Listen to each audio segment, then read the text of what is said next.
I'm going to be honest, I struggled getting out today. I don't know why. I could quite easily have not come out today. I've really struggled. I didn't sleep very well. I think it's a massive learning curve, that, for me.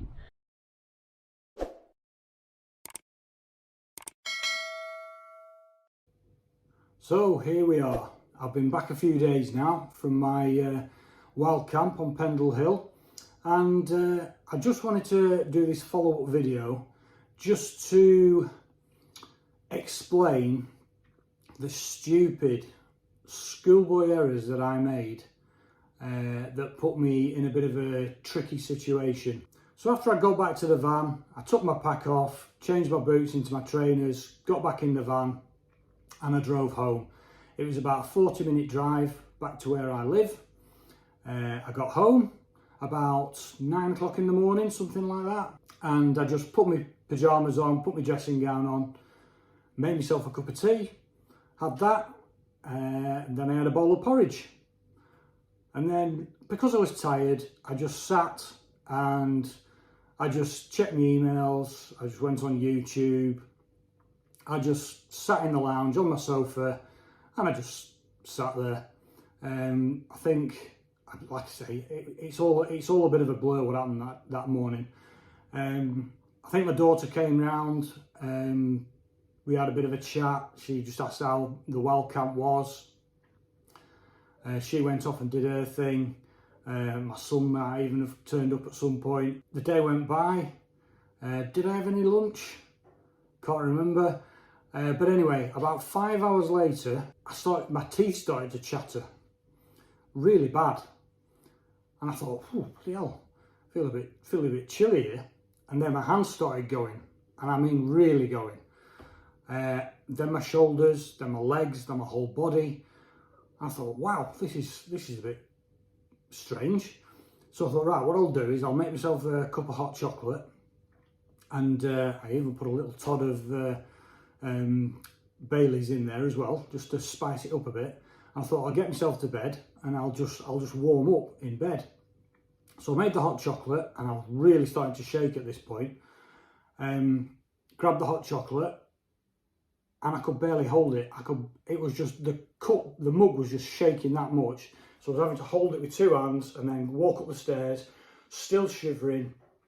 I got to my bedroom and I was shaking that much. I just spilt the hot chocolate all over my bedroom carpet, wasted all that Bailey's. I was absolutely distraught. Anyway, put it down the side of my bed. That never got touched again. I got in bed, like I say, pyjamas, dressing gown, pulled the duvet around me, and I thought, right, give it 5-10 minutes, I'll warm up and I'll be fine. No, this went on for half an hour and I was still shaking, and I was still thinking, there's something not right here. So I tried to, I don't know where I've heard it, but I've heard about something called delayed hypothermia. So I tried to Google that, but like I said, I was shaking that much, I couldn't type properly. I was just typing couldn't type it in. So I tried the speech, there's a speech option on Google, I think. I tried that, and I think that brought it up. I can't remember now. And I tried to read that, and I thought, I think I might have delayed hypothermia here. So I then just give it another 5-10 minutes. So now we're up to about 40 minutes, something like that, still shivering. I then started, bearing in mind, I haven't been off work with sickness or illness for over 10 years, probably 10-15 years. I don't even like taking paracetamol. And I was getting to the point where I was starting to get a bit concerned. So what I did is I thought, right, I'm gonna text my daughter, because I think I need an ambulance. It got to about 45 minutes now, 50 minutes, and I'm still shaking vigorously. I think I'm going to have to call an ambulance here, which is completely against anything I would ever want to do. I would be embarrassed to do it, which is stupid, I know. So I tried to text my daughter. Now, for whatever reason, my daughter and my son and myself, we have a little group chat that we set up ages ago, and we never use it. For some reason, I went on to that. I would normally just text my daughter, but I clearly wasn't thinking straight. So I tried to text my daughter, but it went through this group chat. So of course my son picked it up, who had then gone off to Manchester somewhere with his mates. So he picked it up because I'd said, can you please call an ambulance to our house? So my lad had read this, so he then started to worry. So he then contacted my mum and dad. So they're obviously starting to worry. My daughter got the message. She then, I think, rang me. You've got to bear in mind, all this is a complete blur to me. I can't remember much about what went on. This is what my daughter's told me. My daughter then rang me and she said, what's up?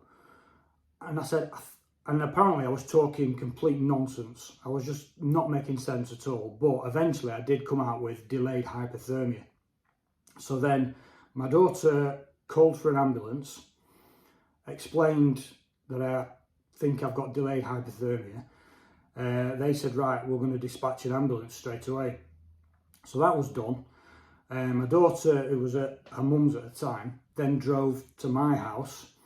I heard the front door going and I thought it was the ambulance trying to break in because I hadn't been downstairs and I'd locked the front door. So I thought they'd bashed the door down. No, none of that happened. It was my daughter. She turned up, she came upstairs, she was talking to me. Apparently I was really short on breath. I was not making any sense. And she said, right, the ambulance is on its way. And she was just constantly looking out the bedroom window, waiting. The ambulance took absolute ages.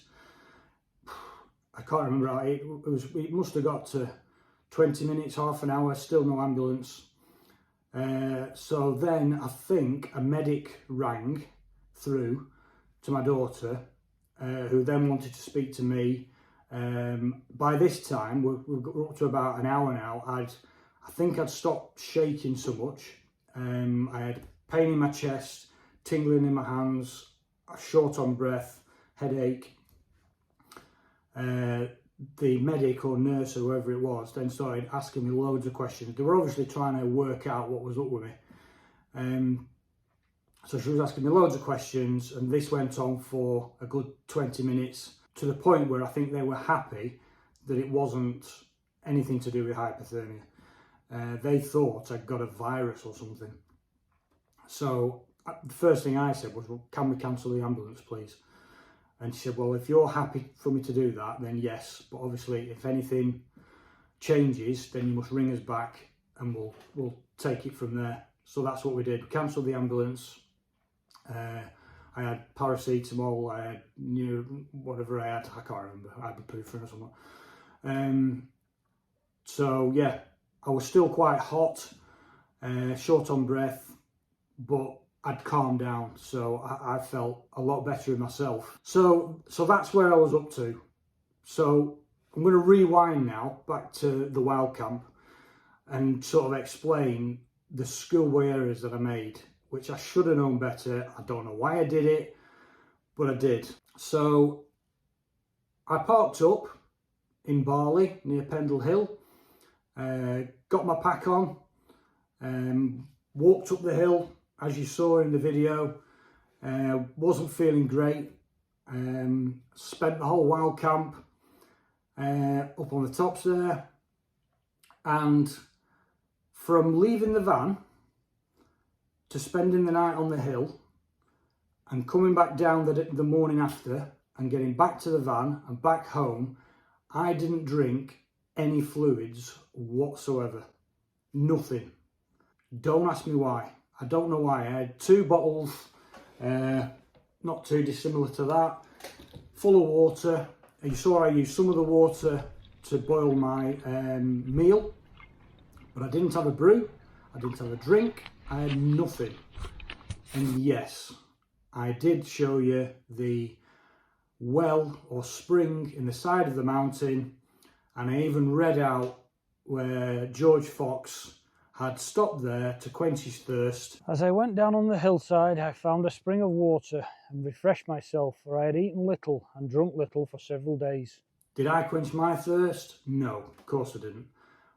Why? I don't know. I didn't have any drink whatsoever. So that was my first massive mistake, not taking on any fluids. And it's just basics. It's basics. I'm embarrassed. Second thing was, I didn't moderate my heat very well, if at all. So when I set up camp, set me sleeping pad, my sleeping bag, four-season sleeping bag. I was fully clothed. I had a merino layer, PCS Army smock, which is insulated, sort of fleece insulated, and I had a cragghopper fleece on top of that. And then on top of that, I had my down jacket. So I was pretty warm in that tent. When I went to sort of decide to go to bed, I took my down jacket off, but I still kept everything else on. I had a pair of leggings, sort of running, jogging leggings, and then a pair of walking trousers over the top of that. I was just in a state of mind where I just couldn't be bothered. I had I had thermals that I could have changed into and then got in my sleeping bag. I probably would have been all right. But I had all those layers on in my sleeping bag, in a bivvy bag, which is probably why my sleeping bag was damp in the morning, because I was probably sweating that much that it was just coming out. It was just condensating on the inside of the bivvy bag, and all that sweat coming out. Bearing in mind I'd had no fluids whatsoever, I'd got rid of whatever fluids were in me. I was sweating it out. I went to the toilet twice in the night, and when I got up, there was nothing. It was a trickle. I probably could have just about filled a thimble full on both occasions. So there was obviously nothing left in the tank. So that was another mistake I made, moderating my heat levels. So that is probably where I went wrong. It is where I went wrong. The day after my sort of ordeal and getting back and going through all the medics and ambulance and all that kind of malarkey, they suggested get yourself to the doctors, get yourself checked out. I did that, I explained everything, and the doctor basically said it's your body reacting to dehydration. There was just nothing left in the tank. So, stupid mistake, schoolboy error. I just didn't do the basics. So there's going to be a lot of you shouting at the screen now saying, what, you idiot, and you'd be right. How can you not pick up on something like that? How can you not have a drink? And yes, I hold my hand up. I made one massive mistake and another big mistake, and I paid the consequences for it. We're probably, what are we now? Tuesday, Wednesday, Thursday, Friday, Saturday, Sunday today. So we're 5 days on now, and I'm still not 100%. I'm still sweating like mad at night. I might still have a virus. I don't know. I've got to go back for blood tests next week, just to double check everything, and I've got to take a urine sample just to check that everything's okay. But I am still having sort of hot sweats at night, and I'm feeling a bit. So maybe that's just a aftermath of what happened. It's just took it out of my body, and I'm still recovering from that. So like I say, I just wanted to make the video just to explain what happened, and just to make you aware of how drastically things can change if you don't do things right. So that's it for today. It's not a video I hope you'll enjoy. Please give me a thumbs up if you want, and if you're new to the channel, then please do hit subscribe. I'm hopefully not going to make these mistakes again, and I'm looking forward to getting back out again. So thanks for watching, and we'll see you on the next video.